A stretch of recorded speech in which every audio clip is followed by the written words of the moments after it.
Annyeong! Welcome back to KCF. What are some Korean words that we learned last class? That's right. 나, 너, 우리, 엄마, 아빠.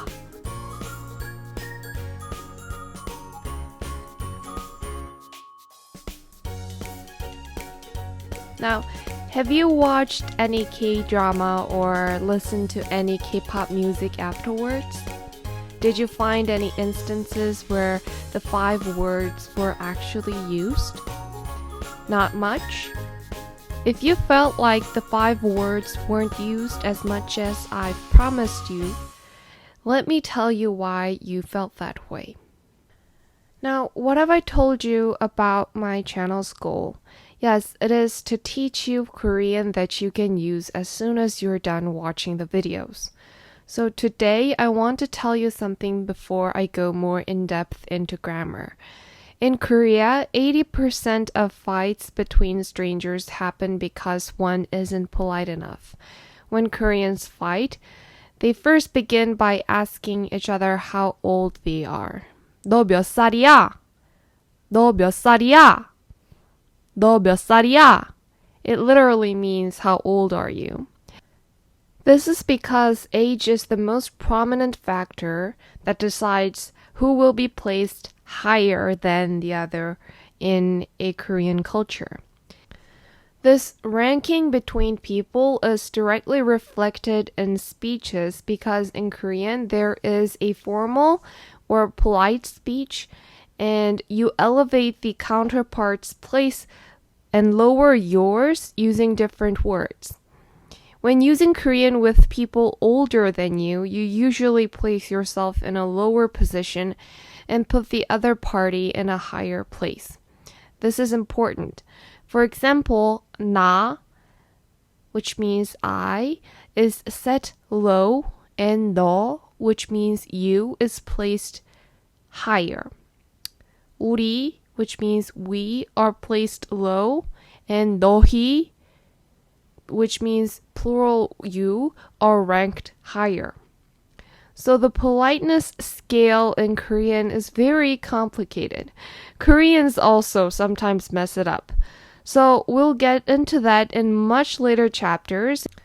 This is because in Korean, the politeness scale changes the words itself.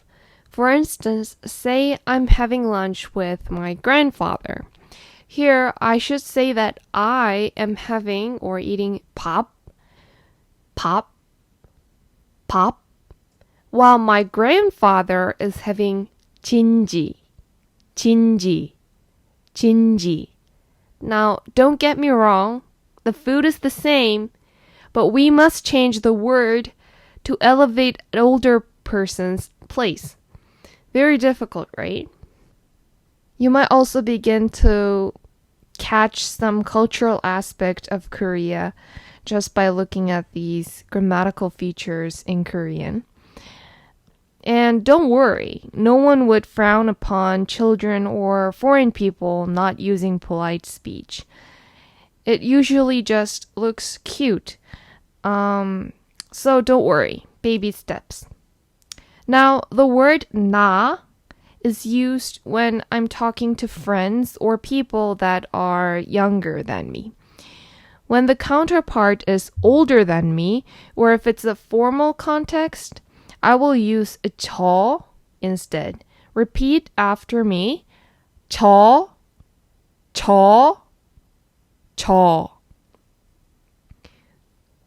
In the case of 너, we use 당신 for formal situations. But strangely, 당신 is not really used that often. In fact, if you say 당신 to your boss, you might actually be offending them. Instead, Koreans often opt to use names followed by certain titles to express the elevation of the counterpart's place. And for your information, 당신 is most often used between a married couple. So yeah, in my mom also calls my dad 당신, and my dad also calls my mom 당신. So 당신 is more often used as a less cheesy version of 여보 or 자기. So it's more widely used as a phrase used between couple instead of a formal situation, which is very interesting, and I think it's one of the things that make Korean a little difficult. But I hope my explanation was enough for you to understand what 당신 would mean. And if your today's goal is to learn the polite phrases for 나, 너, then it would be okay if you just pass on this 당신 word, you know. So let's move on. Lastly, Koreans lower 우리, which meant we, to another word called 저희. 저희. 저희. So by lowering the place of the group that you're included in, you can elevate your counterpart's place. Yes, Koreans are obsessed with politeness. I'm not saying that Koreans are more polite than other people around the world. I'm saying that Koreans are actually more interested in how other people are polite to them, how they are treating me. That's what Koreans are obsessed about, I think. So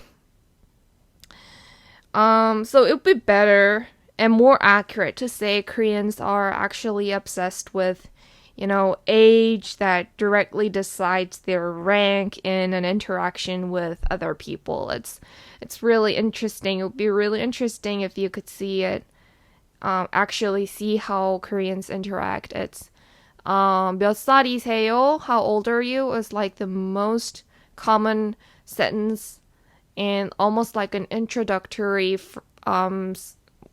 sentence that Koreans use when they first meet each other. Yeah. So from the very beginning, they have to decide whether they're going to use the polite phrase, or if you meet someone that's, the same age as you are, then people say, 그럼 우리 말 놓을까? 우리 말 놓을까? Or 말 놔도 돼요? It means, can I drop the polite expressions and just get more comfortable with you by using the, less polite phrases like 나, 너, 우리 엄마, 아빠 kind of things. So, yes, if you understand this polite thing, you're like almost at the top of this Korean language. So it's really not something that you have to worry about from the beginning. I will take plenty of time to explain the politeness scope in Korean using different sentences and examples in future videos. And the only reason I briefly introduced this notion in this video is because I taught you 나, 너, 우리 last class. And I was just worried you might be, disappointed because K-pop, K-drama celebrities don't use the words as often as I had promised you guys. And now you know that they have, in fact, been using 나, 너, 우리 all along, only in a different form because they are, of course, trying to lower themselves and put their counterpart in a higher place. So to sum up what we've learned today,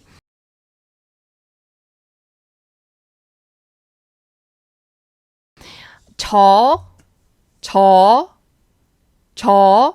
is used to place a da in a lower place, and 당신 is used for putting 너 in a higher place.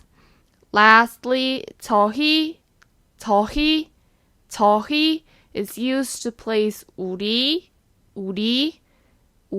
in a lower position. I know, once again, today's class was a little bit complicated, but I can assure you it'll get easier as you familiarize yourself with the concept of lowering my place and elevating the counterpart's place. It is an essential virtue among Korean culture. It's changing amongst younger generations, but it's still there.